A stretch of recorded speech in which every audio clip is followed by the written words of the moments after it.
ನಮಸ್ಕಾರ, ಸಾಮ್ರಾಟ್ ಟಾಪ್ 30ಗೆ ಸ್ವಾಗತ. ನಾನು ಕಾವ್ಯ ಆಚಾರ್.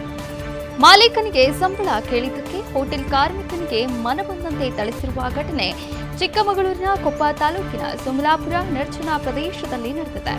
ಬೆಂಗಳೂರಿನ ಕೊಪ್ಪ ಮೂಲದ ಮಂಜು ಎಂಬುವರ ಹೋಟೆಲ್ನಲ್ಲಿ ಹಲ್ಲೆಗೆ ಒಳಗಾದ ಸತೀಶ್ ಕೆಲಸ ಮಾಡುತ್ತಿದ್ದರು. ರಾತ್ರಿ ರೆಸ್ಟೋರೆಂಟ್ನಲ್ಲಿ ಸತೀಶ್ ಅವರಿಗೆ ಚೆನ್ನಾಗಿ ಕುಡಿಸಿ ಹಣ ಕೊಡ್ತೇನೆ ಎಂದು ಬೈಕ್ನಲ್ಲಿ ಕೂರಿಸಿಕೊಂಡು ಸೋಮಲಾಪುರದ ಸಮೀಪದ ಕಾಡಿನ ನಡುವೆ ಕರೆದೊಯ್ದು ಹಗ್ಗದಿಂದ ಕಟ್ಟಿಹಾಕಿ ಬಟ್ಟೆ ಬಿಚ್ಚಿ ಸತೀಶ್ನನ್ನ ಮರಕ್ಕೆ ಕಟ್ಟಿಹಾಕಿ ಕಬ್ಬಿಣದ ರಾಡ್ ಹಾಗೂ ದೊಣ್ಣೆಯಿಂದ ಮನಬಂದಂತೆ ಥಳಿಸಿದ್ದಾರೆ. ಗಾಯಗೊಂಡಿರುವ ಸತೀಶ್ ಕೊಪ್ಪ ಸರ್ಕಾರಿ ಆಸ್ಪತ್ರೆಗೆ ದಾಖಲಾಗಿದ್ದು ಚಿಕಿತ್ಸೆಯನ್ನ ಪಡಿತಾ ಇದ್ದಾರೆ. ಈ ಸಂಬಂಧ ಕೊಪ್ಪ ಪೊಲೀಸ್ ಠಾಣೆಯಲ್ಲಿ ಪ್ರಕರಣ ದಾಖಲಾಗಿದೆ. ಇತ್ತೀಚೆಗೆ ಬಿಡುಗಡೆಯಾದ ಟಮ್ ಟಮ್ ಟ್ರಾಫಿಕ್ ಇಂಡೆಕ್ಸ್ 2023ರ ಪ್ರಕಾರ ಜಾಗತಿಕ ಸಂಚಾರ ದಟ್ಟಣೆಯ ಶ್ರೇಯಾಂಕದಲ್ಲಿ ಬೆಂಗಳೂರು 2ನೇ ಸ್ಥಾನದಿಂದ 6ನೇ ಸ್ಥಾನಕ್ಕೆ ಇಳಿದಿದೆ. ಇದೇ ಸಂಸ್ಥೆ 2022ರಲ್ಲಿ ನೀಡಿದ ವರದಿಯ ಪ್ರಕಾರ ಸಂಚಾರ ದಟ್ಟಣೆಯಲ್ಲಿ ಬೆಂಗಳೂರು 2ನೇ ಸ್ಥಾನದಲ್ಲಿತ್ತು. ಇದೀಗ 2023ರಲ್ಲಿ 6ನೇ ಸ್ಥಾನಕ್ಕೆ ಇಳಿದಿದ್ದು ಸಂಚಾರ ದಟ್ಟಣೆಯನ್ನ ನಿರ್ವಹಿಸುವಲ್ಲಿ ಬೆಂಗಳೂರು ಸಕಾರಾತ್ಮಕ ಪ್ರವೃತ್ತಿಯನ್ನ ಪ್ರದರ್ಶನ ಮಾಡಿದ್ದಾರೆ. ಕೇಂದ್ರ ಗೃಹ ಸಚಿವ ಅಮಿತ್ ಶಾ ಅವರು ಫೆಬ್ರವರಿ 10ರಂದು ರಾಜ್ಯಕ್ಕೆ ಭೇಟಿ ನೀಡಲಿದ್ದಾರೆ. ಸುತ್ತೂರು ಜಾತ್ರೆಯಲ್ಲಿ ಅಮಿತ್ ಶಾ ಭಾಗವಹಿಸಲಿದ್ದು ಕಾಂಗ್ರೆಸ್ ಹಿರಿಯ ಶಾಸಕ ಶಾಮನೂರು ಶಿವಶಂಕರಪ್ಪ ಅವರ ಅತಿಥಿ ಗೃಹ ಉದ್ಘಾಟನೆ ನೆರವೇರಿಸಲಿದ್ದಾರೆ. ಹಾಗೂ ತಮ್ಮ ಭೇಟಿಯ ಸಂದರ್ಭದಲ್ಲಿ ಅವರು ಲೋಕಸಭಾ ಚುನಾವಣೆಯ ಹಿನ್ನೆಲೆಯಲ್ಲಿ ಪಕ್ಷದ ಹಿರಿಯ ನಾಯಕರೊಂದಿಗೆ ಸಭೆ ನಡೆಸಲಿದ್ದಾರೆ. ಅಲ್ಲದೆ ಲೋಕಸಭಾ ಚುನಾವಣೆಯ ಸಿದ್ಧತೆ, ಅಭ್ಯರ್ಥಿಗಳ ಆಯ್ಕೆ, ಬಿಜೆಪಿ ಮತ್ತು ಜೆಡಿಎಸ್ ಮೈತ್ರಿ ಹಿನ್ನೆಲೆಯಲ್ಲಿ ಸ್ಥಾನಗಳ ಹಂಚಿಕೆ, ಪಕ್ಷದಲ್ಲಿನ ಆಂತರಿಕ ಶಮನ ಯತ್ನ ಮಾಡುವ ಸಾಧ್ಯತೆ ಇದೆ ಎಂದು ತಿಳಿದು ಬಂದಿದೆ. ಎಸ್ಎಸ್ಎಲ್ಸಿ ಪೂರ್ವ ಸಿದ್ಧತಾ ಪರೀಕ್ಷಾ ವೇಳಾಪಟ್ಟಿಯಲ್ಲೇ ಮುಸ್ಲಿಂ ತುಷ್ಟೀಕರಣದ ಆರೋಪ ಕೇಳಿಬಂದಿದೆ. ರಾಜ್ಯ ಸರ್ಕಾರದ ನಿರ್ದೇಶನದಂತೆ ಬೆಳಿಗ್ಗೆ ನಮಾಜ್ಗೆ ಅನುಕೂಲವಾಗುವಂತೆ ಎಸ್ಎಸ್ಎಲ್ಸಿ ವೇಳಾಪಟ್ಟಿಯನ್ನ ಶಿಕ್ಷಣ ಇಲಾಖೆ ಬದಲಿಸಿದೆ ಎಂದು ಹಿಂದೂ ಮುಖಂಡರು ಹಾಗೂ ವಿಪಕ್ಷ ಬಿಜೆಪಿ ಪಕ್ಷ ಆರೋಪವನ್ನ ಮಾಡಿದೆ. ಈ ಬಗ್ಗೆ ಇದೀಗ ಸಾಮಾಜಿಕ ಜಾಲತಾಣದಲ್ಲಿ ತೀವ್ರ ಚರ್ಚೆ ಹುಟ್ಟುಹಾಕಿದೆ. ಫೆಬ್ರವರಿ 26ರಿಂದ ಮಾರ್ಚ್ 3ನೇ ತಾರೀಕಿನವರೆಗೂ ಎಸ್ಎಸ್ಎಲ್ಸಿ ಪೂರ್ವ ಸಿದ್ಧತಾ ಪರೀಕ್ಷೆ ನಡೆಯಲಿದೆ. ಅದರಲ್ಲಿ ಎಲ್ಲಾ ವಿಷಯದ ಪರೀಕ್ಷೆ ಬೆಳಿಗ್ಗೆ 10 ಗಂಟೆ 15 ನಿಮಿಷಕ್ಕೆ ನಡೆದರೆ ಶುಕ್ರವಾರ ನಡೆಯಲಿರುವ ವಿಜ್ಞಾನ ಪರೀಕ್ಷೆ ಮಾತ್ರ ಮಧ್ಯಾಹ್ನ 2 ಗಂಟೆಗೆ ನಿಗದಿ ಮಾಡಲಾಗಿದೆ. ಉಳಿದ ಎಲ್ಲಾ ಪರೀಕ್ಷೆಗಳು ಬೆಳಿಗ್ಗೆ ಇದ್ರೆ ಶುಕ್ರವಾರದ ಪರೀಕ್ಷೆ ಮಧ್ಯಾಹ್ನವಿದೆ. ಈ ಬದಲಾವಣೆಗೆ ಇದೀಗ ವಿವಾದಕ್ಕೆ ಕಾರಣವಾಗಿದೆ. ಇನ್ನು ಬೆಳಗ್ಗೆ ನಮಾಜ್ಗೆ ಅನುಕೂಲ ಮಾಡಿಕೊಡಲು ಉದ್ದೇಶದಿಂದಲೇ ರಾಜ್ಯ ಸರ್ಕಾರದ ನಿರ್ದೇಶನದಂತೆ ಪರೀಕ್ಷೆಯ ವೇಳಾಪಟ್ಟಿಯನ್ನ ಶಿಕ್ಷಣ ಇಲಾಖೆ ಸಿದ್ಧಪಡಿಸಿದೆ ಎಂದು ಹಿಂದೂ ಮುಖಂಡರು ಆರೋಪ ಮಾಡಿದ್ದಾರೆ. ಬೆಂಗಳೂರು ನಗರದ ಮೈಸೂರು ಬ್ಯಾಂಕ್ ಸರ್ಕಲ್ ಬಳಿ ಉಪ್ಪಾರಪೇಟೆ ಸಂಚಾರ ಪೊಲೀಸನೋರ್ವ ರಸ್ತೆ ಬದಿ ತರಕಾರಿ ಮಾರುವವರ ಮೇಲೆ ದರ್ಪವನ್ನ ತೋರಿದ್ದಾರೆ. ವ್ಯಾಪಾರಸ್ಥರ ತಕ್ಕಡಿ ತೆಗೆದುಕೊಂಡು ನೆಲಕ್ಕೆ ಎಸೆದಿರುವ ಘಟನೆ ಜರುಗಿದೆ. ಸಂಚಾರ ಹೆಡ್ ಕಾನ್ಸ್ಟೇಬಲ್ ನಾಗರಾಜ್ ಎಂಬಾತ ರಸ್ತೆ ಬದಿ ತರಕಾರಿ ಮಾರುವವರ ತಳ್ಳುವ ಗಾಡಿ ಎತ್ತಿಸಲು ಬಂದಿದ್ದ. ಈ ವೇಳೆ ನಡುರಸ್ತೆಯಲ್ಲಿಯೇ ತಕ್ಕಾಡಿಯನ್ನ ಎಸೆದು ದರ್ಪವನ್ನ ತೋರಿದ್ದಾನೆ. ನೆಲಕ್ಕೆ ಎಸೆದ ಪರಿಣಾಮವಾಗಿ ತಕ್ಕಡಿ ಒಡೆದು ಹೋಗಿದ್ದು ನಾಗರಾಜ್ ವರ್ತನೆಗೆ ಸ್ಥಳೀಯ ವ್ಯಾಪಾರಿಗಳು ಆಕ್ರೋಶವನ್ನ ವ್ಯಕ್ತಪಡಿಸಿದ್ದಾರೆ. ಕಾರಿನಲ್ಲಿ ಅಪರಾಧಿಗಳನ್ನ ನ್ಯಾಯಾಲಯಕ್ಕೆ ಕರೆದೊಯ್ಯುತ್ತಿದ್ದ ಪೊಲೀಸರು ದಾರಿ ಮಧ್ಯೆ 4ರನ್ನ ಕೆಳಗಿಳಿಸಿ ವಾಹನವನ್ನ ತಳ್ಳಿಸಿದ ಘಟನೆ ಬಿಹಾರದ ಬಾಗಲ್ಪುರದಲ್ಲಿ ವರದಿಯಾಗಿದೆ. 4 ಆರೋಪಿಗಳನ್ನ ನ್ಯಾಯಾಲಯಕ್ಕೆ ಕರೆದುಕೊಂಡು ಹೋಗುತ್ತಿದ್ದ ಪೊಲೀಸರು ದಾರಿ ಮಧ್ಯೆ ಇಂಧನ ಖಾಲಿಯಾದ ಕಾರಣ ವಾಹನವನ್ನ ರಸ್ತೆಯಲ್ಲೇ ನಿಲ್ಲಿಸಿದ್ದಾರೆ. ತಕ್ಷಣ ವಾಹನದೊಳಗೆ ಕುಳಿತಿದ್ದ ಅಪರಾಧಿಗಳಿಗೆ ಕಾರಿನ ಹಿಂಬದಿಯಿಂದ ತಳ್ಳಲು ಹೇಳಿದ ಅಧಿಕಾರಿಗಳು 500 ಮೀಟರ್ ದೂರ ಅವರಿಂದ ಕಾರನ್ನ ನುಗ್ಗಿಸಿದ್ದಾರೆ.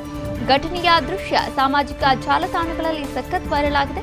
ಘಟನೆಯ ದೃಶ್ಯ ಸೋಷಿಯಲ್ ಮೀಡಿಯಾದಲ್ಲಿ ವೈರಲ್ ಆಗ್ತಾ ಇದ್ದಂತೆ ಪ್ರತಿಕ್ರಿಯೆ ನೀಡಿದಂತಹ ಪೊಲೀಸ್ ಆಯುಕ್ತ ಪ್ರಮೋದಿತ್ ನಾರಾಯಣ್ ಸಿಂಗ್ ಈ ಬಗ್ಗೆ ತನಿಖೆಯನ್ನ ನಡೆಸಿ ತಪ್ಪಿತಸ್ಥರು ಯಾರೇ ಆಗಿದ್ರೂ ಅವರ ವಿರುದ್ಧ ಕ್ರಮವನ್ನ ಕೈಗೊಳ್ಳಲಾಗುವುದು ಎಂದು ಹೇಳಿದ್ದಾರೆ. ಕಾಡಿನಿಂದ ನಾಡಿಗೆ ಬಂದ ಜಿಂಕೆಯ ಮೇಲೆ ನಾಯಿಗಳು ದಾಳಿಯನ್ನ ನಡೆಸಿದ ಪರಿಣಾಮವಾಗಿ ಜಿಂಕೆಯ ಮಾಂಸವನ್ನ ಕಡಿಯುತ್ತಿದ್ದಂತಹ ವ್ಯಕ್ತಿಯನ್ನ ಅರಣ್ಯ ಇಲಾಖೆಯ ಅಧಿಕಾರಿಗಳು ಬಂಧಿಸಿದ್ದಾರೆ.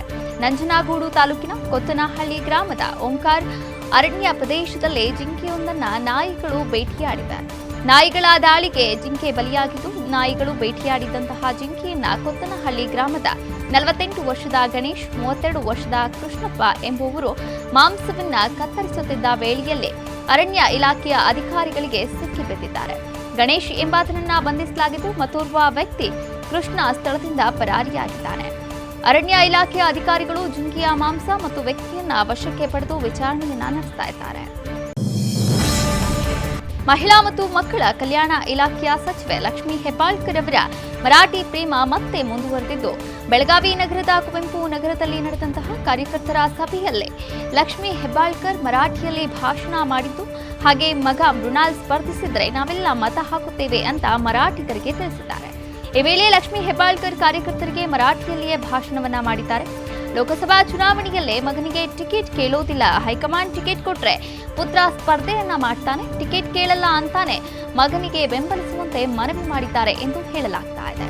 ಇನ್ನು ಎಲ್ಲಾ ಸಮುದಾಯದವರಿಗೆ ಮರಾಠಿ ಭಾಷೆಯಲ್ಲಿ ಲಕ್ಷ್ಮೀ ಹೆಬ್ಬಾಳ್ಕರ್ ಮನವಿ ಮಾಡಿದ್ದಾರೆ.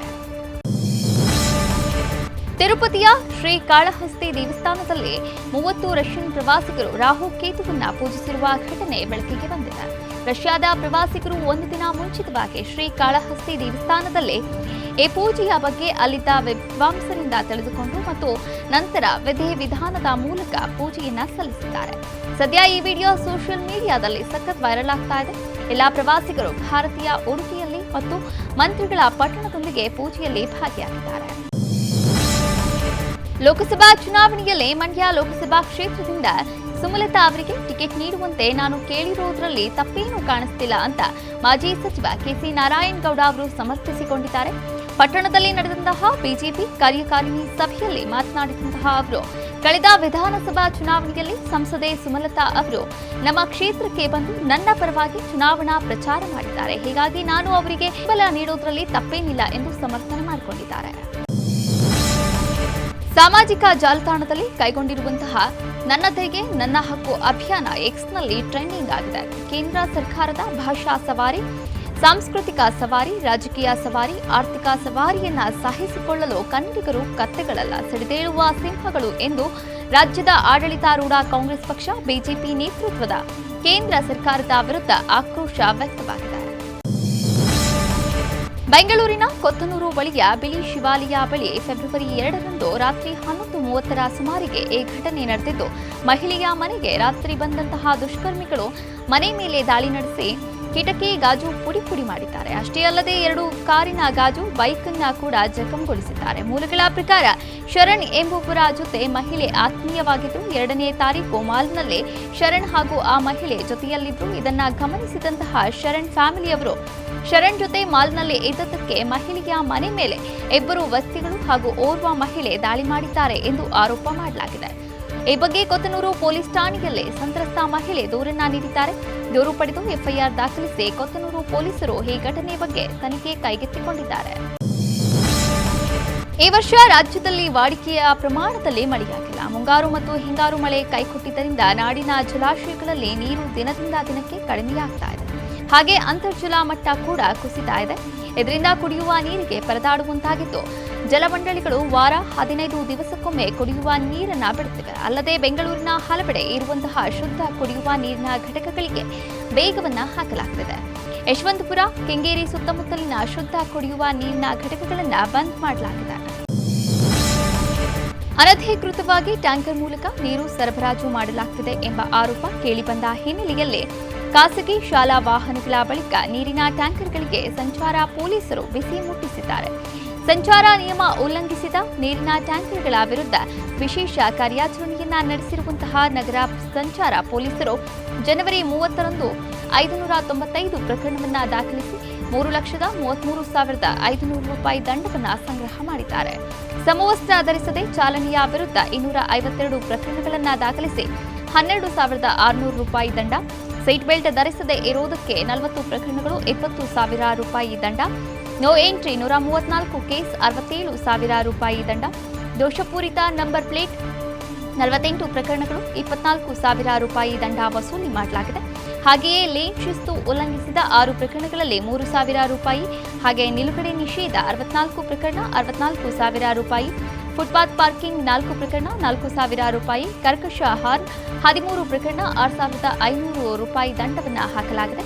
ಇತರೆ 33 ಪ್ರಕರಣಗಳನ್ನು ದಾಖಲಿಸಿ 19,000 ರೂಪಾಯಿ ದಂಡವನ್ನು ವಸೂಲಿ ಮಾಡಲಾಗಿದೆ. ಶಾಲೆಗಳಲ್ಲಿ ಇಮೇಲ್ ಮೂಲಕ ಬಾಂಬ್ ಬೆದರಿಕೆ ಹಾಕುತ್ತಿರುವ ಘಟನೆಗಳು ಬೆಂಗಳೂರಿನಲ್ಲಿ ಪದೇ ಪದೇ ಮರುಕಳಿಸುತ್ತಿವೆ. ಕೆಲವೇ ದಿನಗಳ ಹಿಂದೆ ಅನೇಕ ಶಾಲೆಗಳಿಗೆ ಬಾಂಬ್ ಬೆದರಿಕೆ ಕರೆಗಳು ಬಂದಂತಹ ನೆನಪು ಮಾಸುವ ಮುನ್ನವೇ ಮತ್ತೊಂದು ಪ್ರಕರಣ ಬೆಳಕಿಗೆ ಬಂದಿದೆ. 5 ದಿನಗಳ ಹಿಂದೆ ಯಶವಂತಪುರದ ಕೇಂದ್ರೀಯ ವಿದ್ಯಾಲಯಕ್ಕೆ ಇದೇ ರೀತಿಯ ಬೆದರಿಕೆ ಕರೆಯೊಂದು ಬಂದಿದ್ದು, ಈ ಸಂಬಂಧ ಯಶವಂತಪುರ ಪೊಲೀಸ್ ಠಾಣೆಯಲ್ಲಿ ಪ್ರಕರಣ ದಾಖಲಿಸಲಾಗಿದೆ. ಈ ಬೆದರಿಕೆ ಕರೆಯಿಂದ ಶಾಲೆಯಲ್ಲಿ ಕೆಲವು ಗಂಟೆಗಳ ಕಾಲ ಆತಂಕದ ವಾತಾವರಣ ಸೃಷ್ಟಿಯಾಗಿತ್ತು. ಪರಿಶೀಲನೆಯ ನಂತರ ಇದು ಹುಸಿ ಕರೆ ಎನ್ನುವುದು ತಿಳಿದುಬಂದಿದೆ. ನಂತರ ಆತಂಕ ದೂರವಾಗಿದೆ.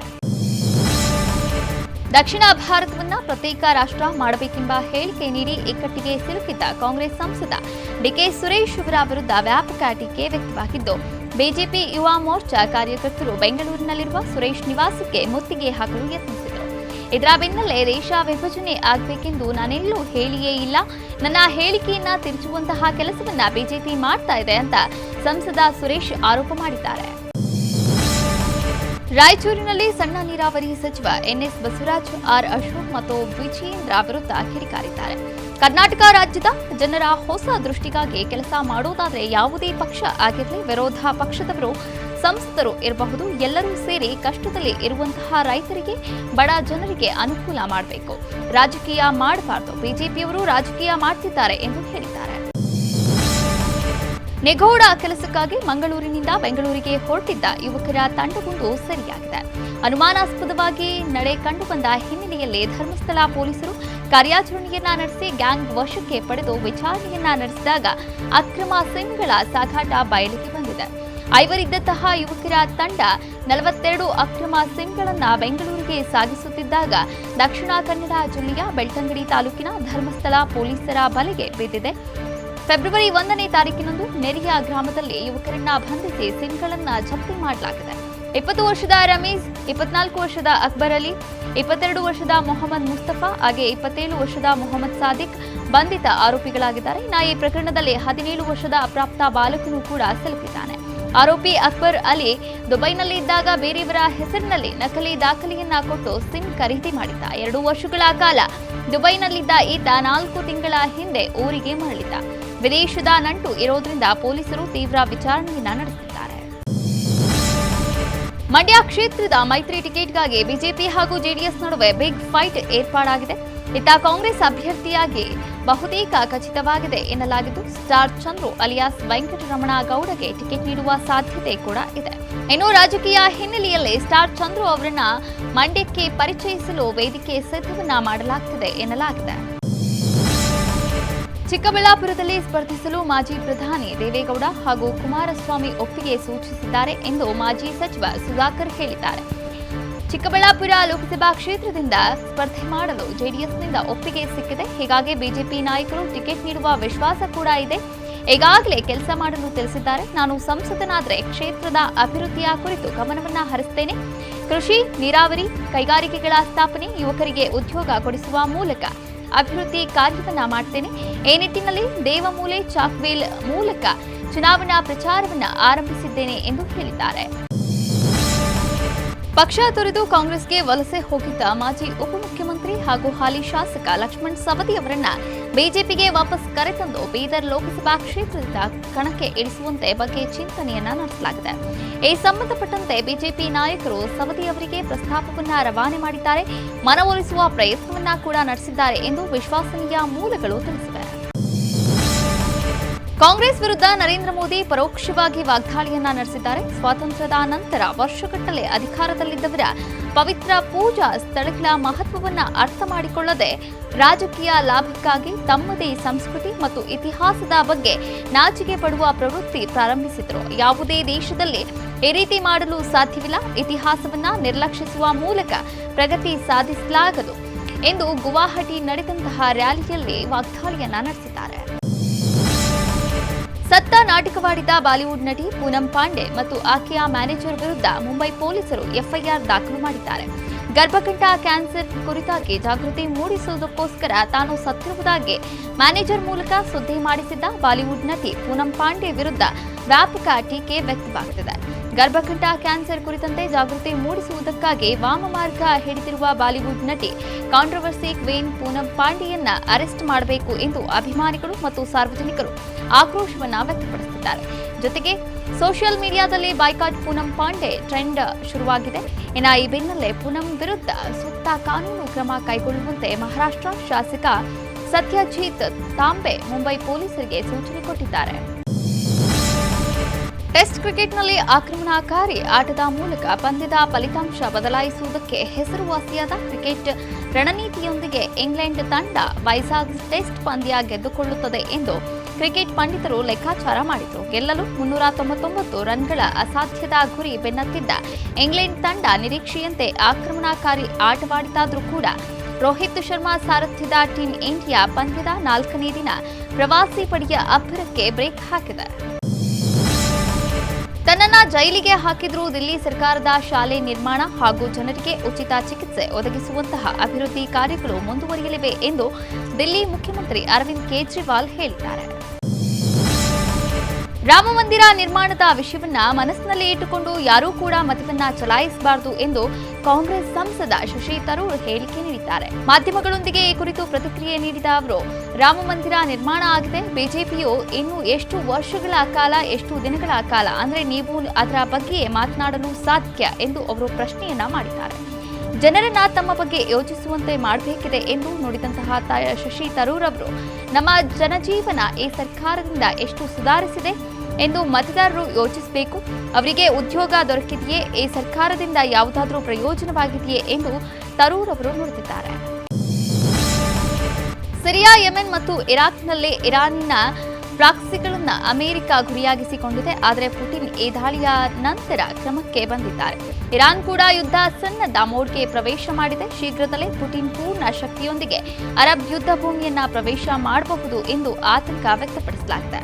ಅಮೆರಿಕದ ಬಾಂಬರ್ಗಳು ಮತ್ತು ಫೈಟರ್ ಜೆಟ್ ಬಾಂಬ್ಗಳು, ಮದ್ದು ಗುಂಡುಗಳು ಮತ್ತು ಕ್ಷಿಪಣಿಗಳೊಂದಿಗೆ ತ್ವರಿತವಾಗಿ ದಾಳಿಯನ್ನ ನಡೆಸ್ತಾ ಇದೆ. ಅಮೆರಿಕದ ಈ ನೆಲಬಾಂಬ್ ದಾಳಿಯ ನಂತರ ಪುಟಿನ್ ಸಕ್ರಿಯರಾಗಿದ್ದಾರೆ.